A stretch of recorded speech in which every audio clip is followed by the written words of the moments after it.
एक केरला का केस है श्रीजीव नाम के व्यक्ति का, जिनकी पुलिस कस्टडी में डेथ हो गई थी और उनके भाई जो हैं श्रीजित, वो अभी भी एक धरने पर बैठे हुए हैं। ये अपनी तरह का बिल्कुल अलग केस है। आप में से बहुत सारे लोगों ने मुझे कहा था कि मैं इसके बारे में एक वीडियो करूं, और उसी दौरान मैंने भी इस केस के बारे में पढ़ा और जाना। असल में केरला पुलिस ने मई 2014 में एक श्रीजीव नाम के 23 साल के युवक को चोरी के आरोप में गिरफ्तार किया था, और गिरफ्तार करने के बाद पुलिस कस्टडी में ही श्रीजीव की मृत्यु हो गई।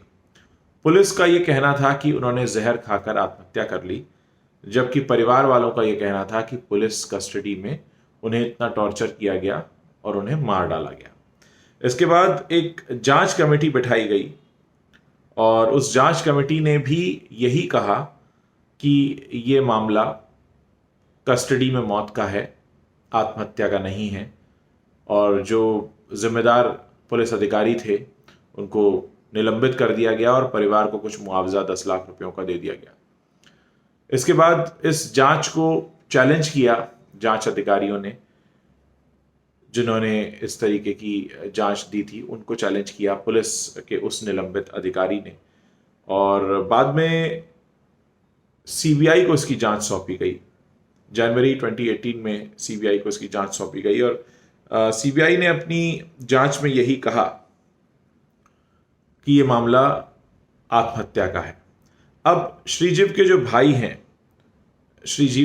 हैं श्रीजित, वो बहुत लंबे समय से एक धरने पर बैठे हैं, और पूरी दुनिया में बिल्कुल अपनी तरह का अलग ही मामला है, जहां पर एक भाई की मौत हो जाती है पुलिस कस्टडी में, और जो प्राथमिक जांच होती है उसमें पाया जाता है कि हाँ, वाकई मौत कस्टडी में हुई है।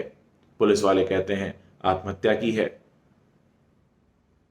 प्राथमिक जांच के आधार पर परिवार को मुआवजा भी दिया जाता है, लेकिन जिम्मेदार पुलिस अधिकारी इसको चैलेंज करते हैं। उसके बाद ये पूरा मामला सीबीआई को दिया जाता है, और सीबीआई कहती है कि नहीं, ये तो वाकई आत्महत्या की बात है। और अब क्योंकि इंडिया में कोई भी केस, अब जब सीबीआई के बाद तो और कोई जांच एजेंसी नहीं है जिसको दिया जाए, अब इनके भाई श्रीजित बहुत लंबे समय से धरने पर बैठे हुए हैं। इससे जुड़ी मैं कई खबरें पढ़ रहा था, उसमें से एक खबर को मैं मेंशन करना चाहूँगा जहाँ पर इस कहानी के बारे में विस्तार से बताया गया है। मैं चाहूँगा कि आप इस ब्रीफ नोट को ध्यान से सुने ताकि आपको पूरा मामला समझ आ सके। The Central Bureau of Investigation has said that Nayatankara native Shrijeev had committed suicide and that he was not killed while in police custody in 2014. Shrijeev's death had become a talking point in Kerala after his brother Shrijit protested for years in front of the secretariat seeking action against the culprits. Reacting to the CBI's findings, Shrijit said that he would continue his fight for justice. The CBI submitted the report to the Court of Chief Judicial Magistrate on so-and-so date दी हुई है 2018 की. The CBI also recommended action against those policemen who took Shrijeev into custody. Shrijeev died on May 19, 2014 while he was in the custody of the police at Parasala in Thiruvananthapuram. The police report said that he died after consuming poison in the lockup. However, his relatives alleged that Shrijeev, who was in a relationship with a girl in the neighborhood, was murdered. One of the girl's relatives, a cop, too had colluded in this. तो इसमें ये कहा गया कि वो किसी लड़की से प्यार करते थे और ये पूरा मामला प्यार का मामला था, शादी नहीं करने देना चाहते थे। उसके बाद चोरी का इल्जाम लगा, पुलिस कस्टडी में लिया गया और वहां पर उनकी मौत हो गई। Shrijiv's brother Shrijit had filed a complaint to the State Police Complaints Authority that the probe was not heading in the right direction. The Complaints Authority found that Shrijeev didn't die due to consuming poison and that he was killed in custody.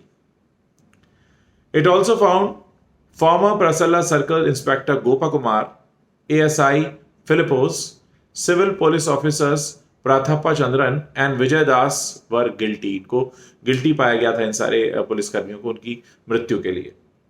The authority also found that sub inspector D. Biju Kumar, who prepared the Mahasar, had faked the documents. इसमें document को fake करने का मामला भी सामने आया था. The accused officers then moved to High Court and got a stay against the authorities' recommendation to take action against them. ये जो जांच कमेटी बिठाई गई थी, इसके खिलाफ उन सारे अफसरों ने एक स्टे ऑर्डर वो लोग लेकर आए हाई कोर्ट में जाकर, जो कि इस मृत्यु के लिए जिम्मेदार माने जा रहे थे उस जांच कमेटी द्वारा. In between, Srijit's sit-in outside the secretariat became a talking point across Kerala. Chief Minister handed over the case to the CBI, conceding to Srijit's demand. The CBI took over the case in January 2018. Srijit alleged that not just the police, but even those who had to ensure that justice is implemented, sided with the accused. उन्होंने सीधा सीधा आरोप लगाया कि justice नहीं दिया गया इस केस में, और ये मिली भगत से हुआ है. जब पहली जो कमेटी बिठाई जाती है वो जिम्मेदार मानती है उन पुलिस अधिकारियों को, तो फिर सीबीआई की जांच में ऐसा क्यों आया कि उनकी मौत एक आत्महत्या है. और अब यहाँ पे श्रीजित कहते हैं, as even the doctors and the police were involved in the case, they fabricated documents to hide the truth. The authorities have the power to come up with records that would make murder look like suicide. The government too manipulated the records. Will continue the fight. और वो अभी भी धरने पर बैठे हैं Kerala secretariat के पास. मैं आप सब लोगों से कहना चाहूँगा कि आप अगर मेरे इस वीडियो को केरला में देख रहे हैं, या ऐसे कोई लोग हैं जो उस श्रीजित तक हमको पहुंचा सकते हैं, तो हम चाहेंगे कि एक बार श्रीजित का जो वर्जन है वो सभी लोगों के सामने आए. और ऐसे केसेस में अक्सर ये होता है कि लोग लड़ाई हार जाते हैं, लेकिन श्रीजित ने ये लड़ाई कंटिन्यू रखी है. ये कहीं ना कहीं एक भरोसे का प्रतीक है, एक विश्वास का प्रतीक है, सच में विश्वास का प्रतीक है. और अगर आप किसी तरह से मुझे कनेक्ट करा सकते हैं श्रीजित से, तो मैं उनके साथ एक छोटा वीडियो करना चाहूँगा, एक छोटा इंटरव्यू करना चाहूँगा, ताकि हम उनके पक्ष को और अच्छे से समझ सकें और ये लोगों को बता सकें कि कई बार जब आपको खुद पर यकीन होता है, तो चाहे कितनी ही मुश्किलें क्यों ना आए, आप उस सच के साथ खड़े रहते हैं, क्योंकि आपको पता है कि आपका सच सबसे बड़ा है. आप लोगों के कहने पर मैं ये वीडियो कर रहा हूँ. बहुत सारे लोगों के रिक्वेस्ट आए थे कि मैं इस बारे में बात करूँ, और जब भी अन्याय की बात होती है तो मेरी कोशिश होती है कि मैं जहाँ भी अन्याय हो रहा है उसके खिलाफ मैं आवाज़ ज़रूर उठाऊँ. और इस वीडियो को करने का पर्पज़ भी बस यही है कि आप लोग अगर उससे कनेक्ट कर सकते हैं, तो हम अपने प्लेटफॉर्म पर उनको इनवाइट करना चाहेंगे श्रीजित को, और उनकी कहानी सुनना चाहेंगे कि आखिर क्या हुआ था और कौन कौन से वो पॉइंट्स हैं जिनके आधार पर उन्हें लगता है कि उनके साथ नाइंसाफ़ी हुई है.